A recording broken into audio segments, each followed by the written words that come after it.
Good evening दोस्तों, मैं संदीप कुमार। मैंने आज आप सबके लिए लेकर के आया सर एक जबरदस्त एक मस्त टॉपिक। कंडीशन क्या देखो, सबसे पहली बात है ना मेरे दोस्त कि आज की क्लास में जो हम बातें करने वाले हैं ना, और आप सभी के लिए जो हम लेकर के आए हैं मेरे दोस्त, उसके बारे में हम जितना बोल देंगे ना उतना कम पड़ जाएगा। क्योंकि आज हम आपके लिए लेकर के आए हैं टॉपर सीरीज। और टॉपर सीरीज कहने का मतलब है ना कि इस टॉपर सीरीज के बाद आपका साइंस का पूरा साइंस में सब्जेक्टिव का टेंशन खत्म हो जाएगा। और ये मेरा वादा है मेरे दोस्त, मात्र आप मेरा 3 क्लास करो और चौथा क्लास करने से पहले तुम अपने दिल से पूछना कि सच में जो संदीप कुमार पढ़ा रहा है वो आएगा या नहीं आएगा। अगर आपका दिल कह देगा कि यही आएगा तब मेरा चौथा क्लास कीजिएगा, वरना नहीं कीजिएगा। लेकिन सबसे पहले मैं आपको बता देना चाहता हूं सर कि हमने 2022 में हमने लाया था साइंस में मात्र 100 क्वेश्चन करवाए थे सब्जेक्टिव। 80% मोर देन सब्जेक्टिव उसी से पूछा गया था, 20% इधर उधर हुआ था। हमने 2023 में 110 हमने सब्जेक्टिव करवाया, 120 या 110 सब्जेक्टिव हमने करवाया, और लगभग 90 से 95% सब्जेक्टिव उसी से पूछा गया है।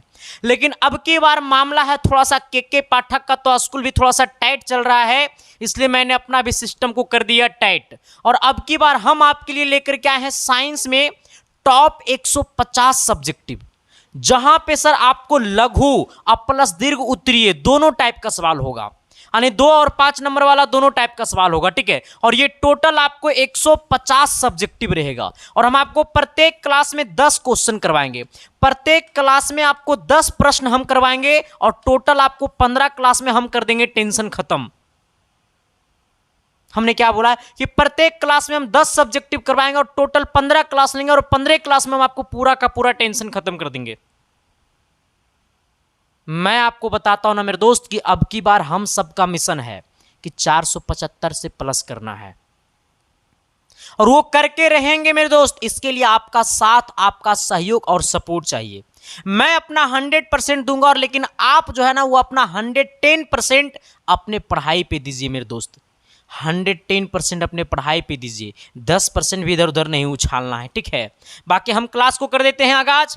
लेकिन सबसे पहले मैं आपको ये बता देना चाहता हूं कि इस क्लास को जो लोग लेट से देखिएगा ना, तो मैं आपको ये बता देना चाहता हूं कि शाम को 6 बजे डेली ये प्रीमियर क्लासेस चलती है, ठीक है। लेकिन रात को 8 बजे डेली, शाम को या 8 रात को कहिए, जो भी कहिए, मतलब 8 बजे डेली आपको लाइव क्लासेस चलता है, इसके जस्ट बाद 8 बजे, ठीक है। तो आप लोग डेली जुड़ने की कोशिश कीजिए और अपना 110% देने की कोशिश कीजिए मेरे दोस्त, ठीक है।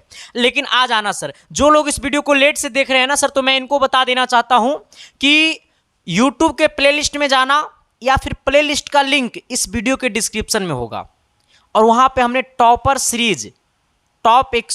सीरीज साइंस करके हमने एक प्लेलिस्ट बनाया हुआ है। आप उसमें जाइएगा और सारा का सारा क्लास आपको मिल जाएगा, उसे देख लीजिएगा, ठीक है। बाकी क्लास को शुरू करने से पहले एक बार सबका कमेंट बॉक्स में कमेंट होनी चाहिए 475 प्लस। बाकी हम अब क्लास को कर देते हैं आगाज, ठीक है। ये टॉपर सीरीज का पहला क्लास है मेरे दोस्त। इसी प्रकार से हम आपको टोटल 15 क्लास लेंगे, और प्रत्येक क्लास में आपको 10-10 सवाल को हम फोड़ेंगे, ठीक है। आइएगा आज की क्लास का पहला क्वेश्चन। आज की क्लास का पहला क्वेश्चन, ना तो मेरे नाम ना तो तेरे नाम, ये सवाल आपके एग्जाम के नाम। सर सवाल ऐसा है ना कि सवाल से दूध चूबेगा। देखो ना सर सवाल को, सवाल कहता है ना कि किसी कुंडली में विद्युत धारा प्रेरित करने के विभिन्न ढंग स्पष्ट कीजिए। अच्छा, मैंने सवाल पता है क्या बोला है कि किसी भी कुंडली से विद्युत धारा जो प्रेरित किया जाता है, इसका कौन कौन सी ढंग है, मतलब इसका कौन कौन सा तरीका है, इसका कौन कौन सा उपाय है। यहां पे ये भी हो सकता है, ये ढंग को हटा करके यहां पे उपाय भी लिख सकता था, इसका तरीका भी लिख सकता था, ये भी लिख सकता था, ठीक है। तो हमने क्या बोला है, सवाल बोला है ना कि किसी कुंडली में विद्युत धारा प्रेरित करने के विभिन्न ढंग स्पष्ट कीजिए, या फिर विभिन्न उपाय बताइए, या फिर विभिन्न तरीका बताइए। यानी विद्युत धारा प्रेरित करने के लिए कौन कौन सी तरीका है, हमें इसे बताना है ठेठ भाषा में। ठेठ भाषा में पूछा है ना सर कि किसी कुंडली में विद्युत धारा प्रेरित करने के लिए कौन कौन सी तरीका है, कौन कौन सी उपाय है, उसे हमें बताना है, ठीक है। आ जाइएगा। सबसे पहला कहता है क्या सर कि सबसे पहले देख लीजिएगा किसी कुंडली में विद्युत धारा प्रेरित के लिए विभिन्न ढंग इस प्रकार है। मतलब बहुत सारे ढंग है लेकिन इस प्रकार से है, मतलब बहुत सारे उपाय है लेकिन इस प्रकार से, ठीक है। पहला उपाय क्या कहता है कि चुंबक एवं कुंडली के बीच आपेक्षिक गति उत्पन्न करके। अच्छा, हमें पता है क्या बोला है कि चुंबक और कुंडली के बीच आपेक्षिक गति उत्पन्न करके, मतलब चुंबक और कुंडली के बीच जब आपेक्षिक गति को उत्पन्न करेंगे तो इससे भी हमारा क्या होगा, कुंडली से विद्युत धारा प्रेरित होगा। हमने क्या बोला है, हमने बोला है पहला क्या कि चुंबक और कुंडली के बीच आपेक्षिक गति उत्पन्न करके। कौन गति, तो आपेक्षिक गति उत्पन्न करके। किसके किसके बीच, तो चुंबक और कुंडली के बीच। हमने क्या बोला है कि चुंबक और कुंडली के बीच आपेक्षिक गति उत्पन्न करके। हमने पहला ढंग क्या बताया है कि चुंबक और कुंडली के बीच आपेक्षिक गति उत्पन्न करके। अब हम यहीं पे सबको हम रटवा देंगे, ठीक है। दूसरा उपाय क्या बोलता है कि धारावाही चालक एवं कुंडली के बीच आपेक्षिक गति उत्पन्न करके। हमने पहला आपको क्या बोला है, तो चुंबक और कुंडली। दूसरा हमने क्या बोला है, तो धारावाही चालक और कुंडली के बीच। पहला है चुंबक और कुंडली के बीच, तो दूसरा है धारावाही चालक और कुंडली के बीच आपेक्षिक गति उत्पन्न करके, ठीक है। तीसरा क्या है, तो कुंडली के समीप रखे चालक में धारा का मान बदलकर। हमें बोला है कि कुंडली के समीप रखे चालक में धारा का मान बदलकर भी हम करेंगे तो इससे मतलब कुंडली से विद्युत धारा प्रेरित होगा, ठीक है। हमने कितना उपाय बताया सर, 3 उपाय बताया। क्यों, क्योंकि ये आपके एग्जाम में लघु उत्तरीय में पूछेगा, दीर्घ उत्तरीय में नहीं पूछेगा। और जब लघु उत्तरीय में पूछेगा ना मेरे दोस्त, तो आपको 2 से 3 बताना है, ज्यादा नहीं बताना, क्योंकि ये 2 ही नंबर का आएगा, ठीक है। तो एक बार जरा सबको ही मेरे साथ बोलोगे ना, जहां पे बैठे हो वहीं से बोलना मेरे दोस्त, ठीक है। क्योंकि जब तक आप पढ़ोगे नहीं तो वो मम्मी पापा की सपना कैसे पूरा होगा, वो मम्मी पापा की फिक्र को फक्र में तुम कैसे बदलोगे सर, वो झोपड़ी वाला घर महल में कैसे बदलेगा मेरे दोस्त। जब आपके पिताजी किसान होंगे ना, आपके पिताजी एक रिक्शा चालक होंगे ना, आपके पिताजी एक छोटा व्यापार होंगे ना, आपके पिताजी एक मजदूरी करते होंगे ना मेरे दोस्त, तब आपको पता होगा कि उनके शरीर पे एक अच्छा वस्त्र नहीं होता है, लेकिन आपको एक अच्छा कोचिंग में पढ़ाया जाता है, आपको पढ़ने के लिए भेजा जाता है, आपके शरीर पे अच्छे अच्छे कपड़े होते हैं मेरे दोस्त। तो सोचो सर कि ये सब कर्ज तुम कब चुकती करोगे, ये सब कर्ज आपके नाम है सर, आपको चुकता करना होगा, ठीक है। चलो सर, हमने क्या बोला है सर कि किसी कुंडली में विद्युत धारा प्रेरित करने के विभिन्न ढंग स्पष्ट कीजिए, या फिर विभिन्न उपाय बताइए, या फिर विभिन्न तरीका बताइए। पहला तरीका, चुंबक और कुंडली के बीच आपेक्षिक गति उत्पन्न करके। हमने क्या बोला है कि चुंबक और कुंडली के बीच आपेक्षिक गति उत्पन्न करके। दूसरा हमने क्या बोला है, धारावाही चालक और कुंडली के बीच आपेक्षिक गति उत्पन्न करके। पहला चुंबक और कुंडली, दूसरा धारावाही चालक और कुंडली के बीच आपेक्षिक गति उत्पन्न करके। तीसरा क्या है, कुंडली के समीप रखे चालक में धारा का मान बदलकर। हो गया 3 उपाय। चलो आते हैं सवाल नंबर 2 की तरफ। तो जो क्या मैंने जो बोला वो चमका न जी, अरे एस या नो तो बोलो न जी, तो एक बार मेरी दुनिया में तो आओ ना जी। चलो सर, अगला क्वेश्चन क्या कहता है, 2 नंबर तनी गौर फरमाइएगा। किसी विद्युत परिपथ में लघु पथन कब होता है? आए हे भाई, ये सवाल बोलत है ना जी कि किसी विद्युत परिपथ में लघु पथन कब होता है। आए, किसी विद्युत परिपथ में लघु पथन कब होता है? एकदम सटीक और एकदम ट्रिपल स्टार वाला सवाल है ये सवाल, एकदम डबल स्टार वाला सवाल है मेरे दोस्त, थोड़ा गौर फरमाना, ठीक है, और मेरे साथ बोलते चलना। हमने क्या बोला है कि किसी विद्युत परिपथ में लघु पथन कब होता है? कहता है क्या कि जब जीवित तार, मतलब लाइव वायर, मतलब जिंदा तार, जीवित तार मतलब जिंदा तार, ठीक है। हमें बोला है ना मेरे दोस्त कि जब जीवित तार एवं उदासीन तार आपस में संपर्क में आ जाते हैं तो लघु पथन की घटना होती है। आए, हमें बोला है ना सर, कौन तार? ये जीवित तार, जीवित तार एवं कौन तार? तो उदासीन तार। जीवित तार और उदासीन तार दोनों आपस में जब संपर्क में आ जाएगा ना तो लघु पथन की घटना घटेगी। हमने क्या बोला है कि जब ये वाला जीवित तार और ये वाला उदासीन तार दोनों आपस में संपर्क में आएगा ना तो लघु पथन की घटना घटेगी। हाँ, अरे बाबा समझा ना तो नहीं। हमने क्या बोला है सर कि जब जिंदा तार और मरा हुआ तार मतलब जीवित तार और उदासीन तार आपस में संपर्क में आएगा ना तो लघु पतन की घटना घटेगी। ठीक है, हमने यही लिखा है कि जब जीवित तार एवं उदासीन तार आपस में संपर्क में आ जाते हैं तो लघु पतन की घटना होती है। यह तभी होता है, लघु पतन की घटना कब होती है? जब जीवित तार और उदासीन तार आपस में संपर्क में आ जाता है तो लघु पतन की घटना होती है। लेकिन अब आना फिर कहता है यह तभी होता है जब या तो तार विद्युत रोधी नष्ट हो, यह तभी होगा जब तार विद्युत रोधी नष्ट हो, यह तभी होगा जब तार विद्युत रोधी नष्ट हो या विद्युत उपकरण में किसी प्रकार की कोई गड़बड़ी आ गई हो। यह कब होता है? जीवित तार और उदासीन तार आपस में जब संपर्क में आता है तो लघुपथन की घटना घटती है। लेकिन यह कब होता है? जब विद्युत रोधी तार नष्ट हो, जब विद्युत रोधी तार नष्ट हो या फिर विद्युत उपकरण में कोई किसी प्रकार की गड़बड़ी हो गया हो। ठीक है, तो अब यहां तक समझ गए होंगे। एक बार जरा मेरे साथ आना और मेरे साथ साथ बोलते चलना। बाथरूम में हो ना भाई तो वहीं से बोलो तुम, क्योंकि तुमको बिना बोले कोई चांस ही नहीं है। एसके साइंस क्लासेस है, जब तक बोलोगे नहीं तब तक छोड़ेंगे नहीं। हाँ आओ इधर, तनी सर बोलो ना ताकि मम्मी पापा भी सुने बगल में तो कहे कि ना मेरा बचवा पढ़ रहा है। हाँ आइएगा सर, क्या कहता है कि जब जीवित तार और उदासीन तार आपस में संपर्क में आ जाते हैं तो लघुपथन की घटना होती है। यह तभी होता है जब या तो तार विद्युत रोधी नष्ट हो या विद्युत उपकरण में किसी प्रकार की गड़बड़ी आ गई हो। मैटर खत्म हो गया है सर। अब आते हैं सवाल नंबर कितना 3 की तरफ। 3 नंबर क्वेश्चन क्या कहता है तनी गौर फरमाइएगा। अब एक बात और हम बता देना चाहते हैं आप सभी को 3 नंबर सवाल बताने से पहले सर, कि हम जो भी पढ़ाते हैं ना सर वो सबका आपको पीडीएफ भी आता है मेरे दोस्त, ये तो पता ही होगा। लेकिन हम जो भी आपको सब्जेक्टिव पढ़ा रहे हैं ना सर, तो ये इसका पीडीएफ हम नहीं देंगे, चाहे तुम कुछ भी कर लो। हमें पढ़ाने से नहीं होगा, आपको पढ़ने से होगा। टीचर एक मार्गदर्शन दे सकता है, आपको टॉपर नहीं बना सकता है सर, क्योंकि लिखना आपका काम है, पढ़ना आपका काम है, पढ़ाना मेरा काम है।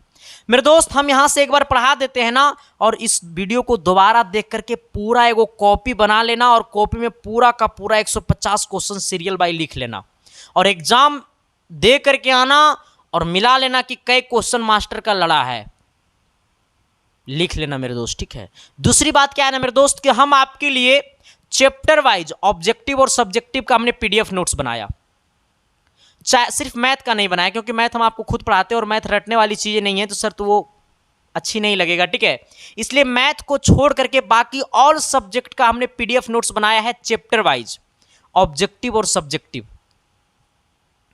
ठीक है, जहां पे चाहे साइंस में तीनों हो, फिजिक्स केमिस्ट्री बायोलॉजी, या फिर एसएसटी में चारों सब्जेक्ट हो, या फिर हिंदी बुक हो चाहे ग्रामर हो, इंग्लिश बुक हो चाहे ग्रामर हो, चाहे या फिर संस्कृत हो, वो सभी सब्जेक्ट का हमने चैप्टर वाइज पीडीएफ नोट्स बनाया है सर।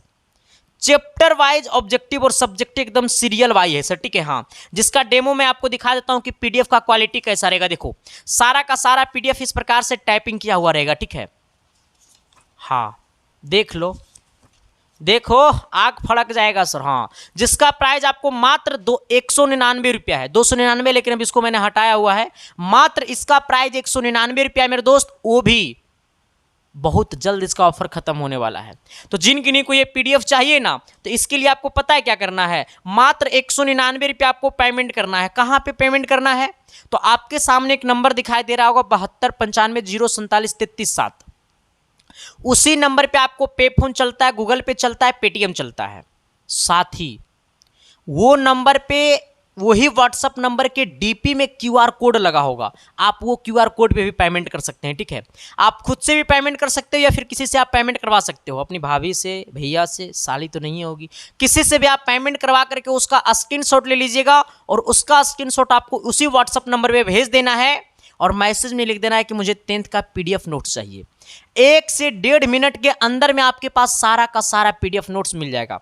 अगर 1 से 1.5 मिनट में नहीं मिलेगा तो आप एक बार कॉल कर लीजिएगा। ठीक है, लेकिन सर ज़्यादा कॉल मत कीजिएगा क्योंकि स्टाफ एक ही रहता है, बेचारा हमेशा वो परेशान रहता है। ठीक है, चलो सर आ जाइएगा, इतना तो हो गया। लेकिन हम जो भी यूट्यूब पे पढ़ाते हैं सर, ठीक है, ऑब्जेक्टिव या जो भी हम यूट्यूब पे पढ़ाते हैं, फिर जो भी हमको नोटिफिकेशन देना रहता है तो वो हम देते हैं अपने टेलीग्राम चैनल पे। मेरा टेलीग्राम चैनल का नाम है संदीप कुमार ऑफिशियल। क्या है? संदीप कुमार ऑफिशियल। आप अपने मोबाइल के टेलीग्राम में जाना और टेलीग्राम में जाकर के सर्च करना संदीप कुमार ऑफिशियल। जैसे टेलीग्राम में जाकर के सर्च करोगे संदीप कुमार ऑफिशियल तो मेरा टेलीग्राम आईडी खुल जाएगा, जहां पे 13,000 से अधिक लोग ज्वाइन है। उसे आप भी ज्वाइन कर लीजिएगा, सारा का सारा पीडीएफ नोट्स और सब कुछ नोटिफिकेशन मिलता रहेगा। दूसरी बात क्या है ना सर, कि साथ ही आप लोग मेरा इंस्टाग्राम आईडी को फॉलो कर लीजिएगा, वरना रात के सपना में आएंगे और तुम्हारे सिस्टम को खराब कर देंगे सर। फॉलो मी, ठीक है। चलो सर आते हैं हम लोग अपनी दुनिया में। हमारा क्या कहता है 3 नंबर की द्विविस्थापन अभिक्रिया किसे कहते हैं?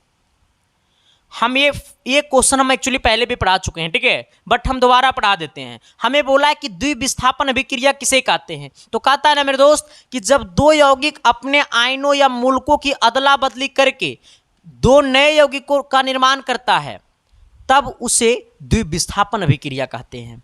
सवाल बहुत हल्का था, आंसर भी बहुत हल्का था, बट ये पूछता है, ठीक है। आइएगा, हमें क्या बोला कि द्विविस्थापन अभिक्रिया किसे कहते हैं? तो जब दो यौगिक अपने आयनों या फिर मूलकों की अदला बदली, एक्सचेंज मतलब अदला बदली करके दो नए यौगिकों का निर्माण करता है तब उसे द्विविस्थापन अभिक्रिया कहते हैं। दो यौगिक अपने आयनों से अदला बदली करेगा और दो नए यौगिक का निर्माण करेगा तब उसे द्विविस्थापन अभिक्रिया कहते हैं। द्विविस्थापन अभिक्रिया का दूसरा नाम है उभय विस्थापन अभिक्रिया, ठीक है। कभी कभी आपको ये द्विविस्थापन अभिक्रिया ना लिख करके लिख देगा उभय विस्थापन अभिक्रिया, ठीक है। तो द्विविस्थापन अभिक्रिया का दूसरा नाम क्या है? उभय विस्थापन अभिक्रिया। चलो ठीक है, ये क्वेश्चन नंबर आप लोग 3 समझ गए होंगे। अगला आइएगा सवाल नंबर 4 की तरफ, कि बचपन का प्यार मेरा भूल नहीं जाना रे, और जैसा मेरा प्यार है जान तुझे किया हूं। आइएगा सर, अगला सवाल नंबर क्या कहता है? 5 नंबर थनी गौर की, 4 नंबर गौर कीजिएगा कि मेंडलीफ ने अपनी आवर्त सारणी तैयार करने के लिए कौन कौन सा मापदंड अपनाया था?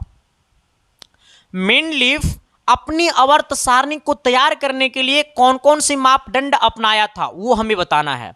मतलब ये भी पूछ सकता था कि मेंडलीफ ने अपनी आवर्त सारणी को तैयार करने के लिए ये मापदंड को हटा करके लिख देता कि कौन कौन सा तरीका अपनाया था। या ये भी पूछ सकता था कि मेंडलीफ ने अपनी आवर्त सारणी को तैयार करने के लिए कौन कौन सा उपाय ढूंढा था, ये भी बोल सकता था। तो सर सवाल का लैंग्वेज चेंज हो सकता है लेकिन आंसर नहीं चेंज हो सकता है। मैंने बोल दिया कि संदीप कुमार दूध खाया, तो कितना लोग बोलेगा कि संदीपा दूध खाया, कितना लोग बोलेगा अरे संदीप लग रहा है दूध खाया, संदीप दूध खाने गए देखे हैं, खाते हुए देखे हैं, संदीप दूध लेके बैठा हुआ था। तो सबका सेंस एक ही है कि वो दूधे खाने के चक्कर में था और दूधे खाया है। दूध खाया नहीं जाता, दूध पिया जाता है, बकलोल आदमी है ना। आ जाइएगा सर, तो हमने क्या बोला है, हमें पूछा है कि मेंडलीफ ने अपनी आवर्त सारणी तैयार करने के लिए कौन सा मापदंड अपनाया था। पहला, हाँ इसको पहले सुन लेना कि मेंडलीफ ने अपनी आवर्त सारणी तैयार करने के लिए निम्नलिखित मापदंड अपनाया था, मतलब बहुत सारे मापदंड अपनाया था, ठीक है। पहला मापदंड क्या है? तत्वों के परमाणु द्रव्यमान के बढ़ते क्रम में सजाया था। यह भी पूछेगा कि मेंडलीफ की आवर्त सारणी में तत्वों का वर्गीकरण कैसे हुआ था। मेंडलीफ की आवर्त सारणी में तत्वों का वर्गीकरण कैसे हुआ था? तो मेंडलीफ की आवर्त सारणी में तत्वों का वर्गीकरण परमाणु द्रव्यमान के आधार पर हुआ था, ठीक है। यहां पे हमने लिखा है कि तत्वों का परमाणु द्रव्यमान के बढ़ते क्रम में सजाया गया था, ठीक है। तो मेंडलीफ की आवर्त सारणी में तत्वों को परमाणु द्रव्यमान के बढ़ते क्रम में सजाया गया था। आधुनिक आवर्त सारणी में तत्वों को परमाणु संख्या के बढ़ते क्रम में सजाया गया था, लेकिन मेंडलीफ की आवर्त सारणी में तत्वों को परमाणु द्रव्यमान के बढ़ते क्रम में सजाया गया था, ठीक है। चलो दूसरा नंबर में आना, अगला कहता है समान गुण धर्म वाले तत्वों को एक समूह में रखने का प्रयास किया गया है। जिसका जो तत्व का गुण धर्म समान है उसे एक समूह में रखने का कोशिश किया गया है, ठीक है। हमने यही लिखा है कि समान गुण धर्म वाले तत्वों को एक समूह में रखने का प्रयास किया गया है। मतलब जो तत्व का गुण और धर्म समान है ना उसे एक साथ रखने की कोशिश किया गया था, ठीक है।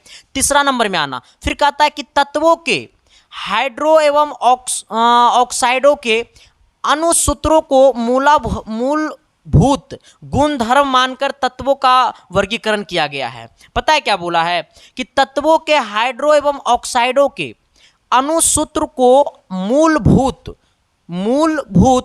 गुण धर्म मानकर तत्वों का वर्गीकरण किया गया है। ठीक है, क्या मानकर? मूलभूत मतलब गुण धर्म मानकर क्या किया गया है? तत्वों का वर्गीकरण किया गया है। ठीक है, तो हमने क्या बोला है कि मेंडलीफ के आवर्त सारणी बनाने में कौन कौन से मापदंड अपनाया गया था? तो पहला मापदंड मेंडलीफ के आवर्त सारणी परमाणु द्रव्यमान पर सजाया गया है। दूसरी बात, मेंडलीफ के आवर्त सारणी में समान गुण धर्म वाले तत्वों को एक समूह में रखने का प्रयास किया गया है। तीसरी बात, तत्वों के हाइड्रो एवं ऑक्साइडों के अणुसूत्र को मूलभूत गुण धर्म मानकर तत्वों का वर्गीकरण किया गया है। ठीक है, चलो सर आते हैं सवाल नंबर कितना? तो सवाल नंबर 5 की तरफ। क्वेश्चन नंबर 5 क्या कहता है? तनी गौर फरमाइएगा। कहता है ना कि आधुनिक आवर्त सारणी के पहले 10 तत्वों का कौन कौन से धातु है? पहले 10 तत्वों में कौन कौन सी धातु है? हमें बोला है ना मेरे दोस्त कि आधुनिक आवर्त सारणी के पहले 10 तत्व में कौन से धातु हैं? मेरी बातों को समझना। हमें बोला है कि आधुनिक आवर्त सारणी में पहले 10 तत्व जो है, पहले 10 तत्व जो है ना, उसमें कौन कौन से धातु हैं, हमें यह पूछा है। ठीक है, तो आ जाइएगा। मैं आधुनिक आवर्त सारणी में पहले 10 तत्व में लिथियम और बेरियम 2 धातुएं हैं। आधुनिक आवर्त सारणी के पहले 10 धातु जो है ना, इसमें 2 जो है वो धातुएं हैं। ठीक है, 2 क्या है? धातुएं हैं। यानी हमें 10 तत्वों में लिथियम एवं बेरियम 2 धातुएं हैं। बोरॉन उपधातु है। बोरॉन क्या है? उपधातु है। और शेष यहां पे एक लिथियम और दूसरा बेरिलियम और तीसरा क्या हो गया? बोरोन। यानी तीसरा क्या हो गया? बोरोन। मतलब टोटल 3 गो धातु हो गया और है टोटल 10, तो बच गया शेष कितना? 7। और शेष 7 hydrogen, helium, carbon, nitrogen, oxygen, fluorine या फिर न्यूरॉन और या फिर क्या ये न्यूरॉन, सारा का सारा क्या है? आधातु है। हमने क्या बोला है कि आधुनिक आवर्त सारणी में पहले 10 तत्वों में कौन कौन धातु है? जिसमें 2 गो जो है वो क्या है? धातु है, धातुएं हैं। ठीक है, आ जाइएगा। और एक जो है वो हमारा क्या है? उपधातु है। क्या है? उपधातु है। ठीक है, और इसमें 7 गो जो है ना सर वो हमारा आधातु है। क्या है? आधातु है। हमने क्या बोला है कि आधुनिक आवर्त सारणी के पहले 10 तत्वों में कौन से धातु हैं? तो पहला जो है सर, पहला 2 तत्व जो है हमारा वो धातुएं हैं, फिर एक वो हमारा उपधातु है, फिर शेष 7 को जो है वो हमारा आधातु है। ठीक है, तो इसे जरा एक बार क्या कर लीजिएगा? आप रट लीजिएगा। ठीक है, हमने क्या बोला है कि आधुनिक आवर्त सारणी में पहले 10 तत्वों में लिथियम और बेरिलियम 2 धातुएं हैं, कौमा बोरॉन उपधातु है, और शेष 7 hydrogen, helium, carbon, nitrogen, oxygen, fluorine और नियोन, ये सारा का सारा क्या है? आधातु है। ठीक है, चलो आते हैं सवाल नंबर कितना? 6 की तरफ। 6 नंबर क्वेश्चन का कहते हैं जी, तनी गौर फरमाइएगा। इससे पहले कि आप ये बताइएगा कि ये क्लास आपको कैसा लग रहा है। सच में ये क्लास अच्छा लग रहा है ना मेरे दोस्त? तो ये कमेंट बॉक्स में कमेंट करके जरूर बताना। चाहे ये क्लास आपको जैसा भी क्यों नहीं लगे, बुरा लगे तो बुरे कमेंट करो, लेकिन करो तुम। और मैं दोस्त, मैं कहता हूं ना कि आप मुझे प्यार दीजिए, मैं आपको टॉपर का चेहरा दूंगा, ये मेरा वादा है सर। ठीक है, हाँ चलो सर आते हैं हम लोग क्वेश्चन नंबर कितना हो गया हमारा? क्वेश्चन नंबर 6 की तरफ आते हैं। ठीक है,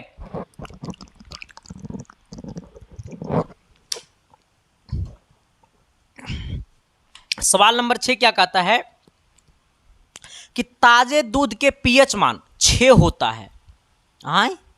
हाँ भाई, तुमको नहीं पता था? पता कर लो। हमने बोला है कि ताजे दूध के पीएच मान 6 होता है। दही बन जाने पर इसके पीएच मान में क्या परिवर्तन होगा? अब मेरी बातों को समझना सर। देखो यहां समझना, जब दूध होता है ना सर, तो दूध बहुत कम अम्लीय होता है। अब समझना मेरी बात को, दूध बहुत कम अम्लीय होता है, लेकिन जब यही दूध से बन गया दही, तो ये क्या होता है ना कि अधिक खट्टा लगने लगता है। इसलिए ये अधिक क्या होता है? अम्लीय होता है। ये अधिक अम्लीय होता है। अब मेरी बातों को समझना सर, हमारा अम्ल का जो पीएच मान होता है वो हमारा 7 से कम होता है। अब सोचो, हमें बोला ताजे दूध का पीएच मान 6 है, इसका मतलब ये जो ताजे दूध है ना, ये वाला ताजे दूध का पीएच मान 6 है, इसका मतलब ये बहुत कम अम्लीय है। 7 से जैसे पीएच मान घटेगा तो अधिक अधिक अम्लीय होता जाएगा, लेकिन जब दूध से दही बन जाता है तो वो अधिक अम्लीय हो जाता है, क्योंकि वो अधिक खट्टा लगने लगता है, तो पीएच मान 6 से बहुत कम हो जाता है। ठीक है सर, आ जाइएगा, लेकिन हम इसको देख लेते हैं। हमें बोला है कि दही में लैक्टिक अम्ल होता है, ये भी पूछेगा आपसे ऑब्जेक्टिव में कि दही में कौन सा अम्ल पाया जाता है, तो इसे नोट कर लेना, यहां से यहां तक इसे नोट कर लेना कि दही में कौन सा अम्ल पाया जाता है, तो दही में लैक्टिक अम्ल पाया जाता है। तो आप लोग जरा ये कमेंट कर दीजिएगा कि इमली में कौन सा अम्ल पाया जाता है, जल्दी जल्दी कमेंट कर दो। आइएगा, हमने क्या बोला है सर कि दही में लैक्टिक अम्ल होता है, अर्थात जब दूध से दही बन जाता है तो वह अधिक अम्लीय हो जाता है। जब दूध से दही बन जाता है तो वह अधिक अम्लीय हो जाता है, इसलिए इसका पीएच मान 6 से कम हो जाएगा। हाँ हाँ हाँ, हमने जस्ट आपको बोला है सर कि दूध कम अम्लीय होता है, इसलिए इसका पीएच मान 6 है, लेकिन दूध से जब दही बनता है तो दही ज़्यादा खट्टा लगता है दूध की अपेक्षा, तो दही ज़्यादा अम्लीय होगा। जब दही ज़्यादा अम्लीय होगा तो इसका पीएच मान 6 से कम होगा, मैटर खत्म है। ठीक है सर, आपसे पूछेगा ये सवाल, एकदम ये सवाल पूछने वाला है कि ताजे दूध के पीएच मान 6 होता है, दही बन जाने पर इसके पीएच मान में क्या परिवर्तन होता है। अब समझना, दही में लैक्टिक अम्ल पाया जाता है और जब दूध से दही बनता है तो वह अधिक अम्लीय हो जाता है, जिसके कारण इसका पीएच मान 6 से कम हो जाएगा। ठीक है, आइएगा सवाल नंबर कितना 7 की तरफ। एकदम सर सभी टाइप, आपको पता है ना कि आपके एग्जाम में क्वेश्चन 3 प्रकार का पूछा जाता है। पहला एगो इजी सवाल पूछा जाता है, दूसरा मॉडरेट सवाल पूछा जाता है, मीडियम सवाल पूछा जाता है जिसको ना तो हम इजी कह सकते ना तो हार्ड कह सकते, तीसरा आपके एग्जाम में कुछ हार्ड सवाल भी पूछा जाता है। तो हम आपके लिए तीनों टाइप का सवाल करवाएंगे, कुछ कुछ इजी भी करवाएंगे, कुछ कुछ हार्ड भी करवाएंगे, कुछ कुछ मीडियम भी करवाएंगे। ठीक है, आ जाइएगा। हमें पूछा है कि उदासीनीकरण अभिक्रिया क्या है। उदासीनीकरण अभिक्रिया क्या है, कहता है अम्ल एवं क्षारक, कौन कौन, अम्ल प्लस क्षारक, अम्ल प्लस क्षारक के अभिक्रिया के फलस्वरूप लवण, और लवण और प्लस में क्या बनाएगा सर, जल बनाता है, इसी को क्या कहते हैं, उदासीनीकरण अभिक्रिया कहते हैं। हाँ, हमने यही लिखा है सर, हमने लिखा है कि अम्ल एवं क्षारक के अभिक्रिया के फलस्वरूप, अम्ल एवं क्षारक के अभिक्रिया के फलस्वरूप लवण एवं जल बनाता है, इसे उदासीनीकरण अभिक्रिया कहते हैं। मैटर खत्म।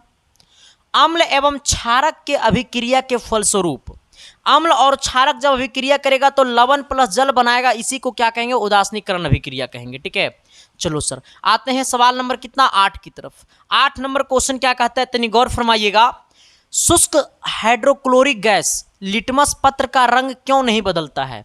आए, हमें बोला है ना सर कि ये शुष्क हाइड्रोक्लोरिक गैस जो होता है वो लिटमस पत्र का रंग क्यों नहीं बदलता है, हमें ये बताना है। कहता है क्या सर कि शुष्क हाइड्रोक्लोरिक गैस में हाइड्रोजन आयन H+ नहीं बदलता है। शुष्क हाइड्रोक्लोरिक गैस में हाइड्रोजन आयन H+ नहीं बदलता है, और जब H+ बदलेगा नहीं तो अम्ल का गुण देगा नहीं, और जब अम्ल का गुण देगा नहीं तो वो परिवर्तन लिटमस पत्र का रंग बदलेगा नहीं, क्योंकि अम्ल का परिभाषा होता है कि जो H+ आयन देता है उसे अम्ल कहते हैं, और यहाँ पे हाइड्रोजन आयन बदल ही नहीं रहा है तो वो H+ आयन कहाँ से देगा, और जब बदल ही नहीं रहा है तो H+ आयन नहीं देगा, जब H+ आयन नहीं देगा तो वो अम्ल का गुण नहीं देगा, जब अम्ल का गुण नहीं देगा तो लिटमस पत्र में कोई परिवर्तन नहीं होगा। हमने क्या बोला जी, एको को बात ना बुझाया, हम फिर बुझाते हैं। बोला है क्या कि शुष्क हाइड्रोक्लोरिक गैस में हाइड्रोजन आयन H+ नहीं बदलता है। शुष्क हाइड्रोक्लोरिक गैस में हाइड्रोजन आयन H+ नहीं बदलता है।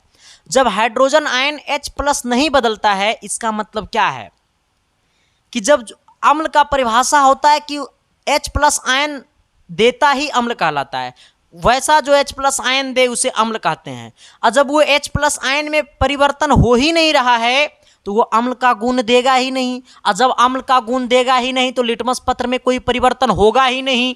ठीक है सर, आइएगा अब इसको किताबी कीड़ा में लिख देते हैं कि शुष्क हाइड्रोक्लोरिक गैस हाइड्रोजन आयन नहीं होता है, हाइड्रोजन आयन नहीं होता है। ठीक है, इसलिए यहाँ अम्लीय अभिलक्षण प्रदर्शित नहीं करती है।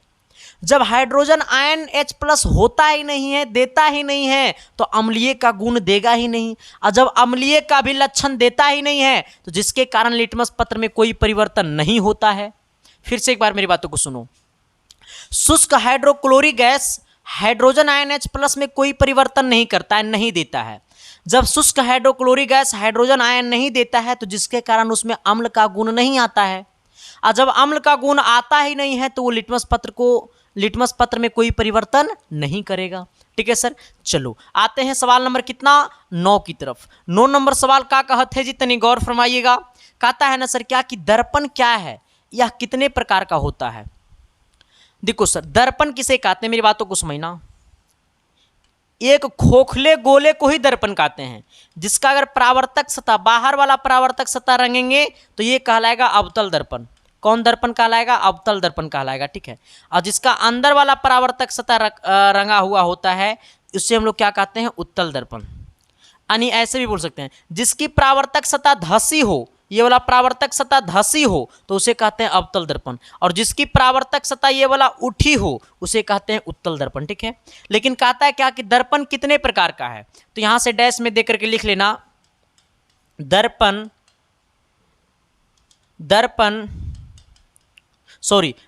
तो 3 प्रकार का होता है। ठीक है, गोलीय दर्पण,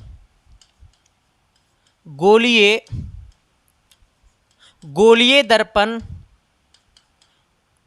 2 प्रकार आइएगा। पहला क्या होता है सर, अवतल दर्पण।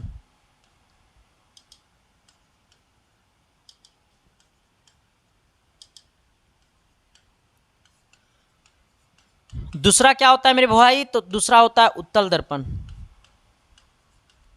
हाँ, हमने क्या बोला है सर कि गोलीय दर्पण क्या है, यह कितने प्रकार का होता है, तो कहता है कि गोलीय दर्पण बोले तो स्फेरिकल मिरर, और अवतल दर्पण बोले तो कनकेव मिरर, और उत्तल दर्पण बोले तो कन्वेक्स मिरर। ठीक है, आ जाएगा। गोलीय दर्पण जिस दर्पण की परावर्तक सतह किसी खोखले गोले का एक भाग हो उसे गोलीय दर्पण कहते हैं। जिस गोलीय दर्पण की परावर्तक सतह एक खोखले गोले का भाग हो उसे गोलीय दर्पण। जिस दर्पण की परावर्तक सतह किसी खोखले गोले का एक भाग हो उसे गोलीय दर्पण। जिस दर्पण की परावर्तक सतह किसी खोखले गोले का एक भाग हो उसे गोलीय दर्पण। गोलीय दर्पण 2 प्रकार का होता है, पहला अवतल दर्पण, दूसरा उत्तल दर्पण। ठीक है, लेकिन दर्पण कितना प्रकार का होता है, दर्पण जो है ना मेरे भाई, दर्पण होता है 2 प्रकार का, एक समतल दर्पण होता है और दूसरा क्या होता है सर, तो दूसरा होता है गोलीय दर्पण। ठीक है, आ जाइएगा। हमने क्या बोला है कि दर्पण 2 प्रकार का होता है, एक समतल दर्पण, दूसरा गोलीय दर्पण। गोलीय दर्पण भी 2 प्रकार का होता है, एक अवतल दर्पण, अवतल दर्पण। ठीक है, आ जाएगा। दूसरा क्या होता है मेरे दोस्त, तो दूसरा होता है उत्तल दर्पण।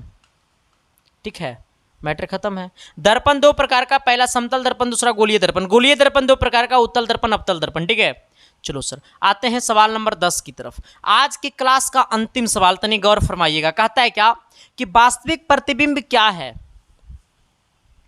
वास्तविक प्रतिबिंब क्या है, तो जब किसी बिंब का मतलब होता है वस्तु, ये बिंब जो लिखा हुआ है ना इसका मतलब होता है वस्तु। ठीक है, कहता है जब किसी वस्तु मतलब पॉइंट ऑब्जेक्ट, जब किसी बिंदु वस्तु, अच्छा जब किसी बिंदु वस्तु से आ रही प्रकाश की किरणों परावर्तन या अपवर्तन के बाद बिंदु संतृप्त हो, मतलब स्पष्ट रूप से काटे, संतृप्त का मतलब स्पष्ट रूप से काटना, संतृप्त होती है, वह बिंदु, उस बिंदु वस्तु का वास्तविक प्रतिबिंब कहलाता है। मतलब जब संतृप्त होती है तो वास्तविक प्रतिबिंब, अगर यहाँ पे असंतृप्त हो जाता तो वो काल्पनिक प्रतिबिंब। ठीक है, हमने क्या बोला है कि जब किसी बिंदु वस्तु मतलब पॉइंट ऑब्जेक्ट, पॉइंट मतलब बिंदु और वस्तु का मतलब ऑब्जेक्ट से आ रही प्रकाश की किरणें परावर्तन या अपवर्तन के बाद बिंदु पर संतृप्त होती हो, बिंदु पर संतृप्त होती है इसका मतलब वास्तविक रूप से काटती है, और असंतृप्त होती इसका मतलब वो काल्पनिक प्रतिबिंब होता है, वो वास्तविक रूप से नहीं काटता, उसे उस बिंदु वस्तु का वास्तविक प्रतिबिंब कहते हैं। आज तक का क्लास इतना ही रहेगा। हमने 10 क्वेश्चन को फोड़ दिया, हम मिलते हैं आपको अगले क्लास में। बाकी आप देखते रहिएगा SK साइंस क्लासेस। ये क्लास कैसा लगा जरा कमेंट बॉक्स में कमेंट करके बता देना। सच में ये क्लास अच्छा लगा ना सर मेरे दोस्त, तो जाते जाते एक बार 475 लिख करके कमेंट कर देना सर। और क्लास जैसा लगा वो भी लिख करके कमेंट कर देना मेरे दोस्त। और एक बार ये भी कमेंट कर देना शिद्दत से, प्यार से, मोहब्बत से, ठीक है। बाकी हम आप सबको मिलते हैं नेक्स्ट क्लास में, अगले क्लास में। तब तक के लिए बाय। देखते रहना SK साइंस क्लासेस। दिल से सबको थैंक यू, लव यू। हम आपको टॉपर का चेहरा देंगे, आप हमें प्यार दीजिए। Thank you, love you.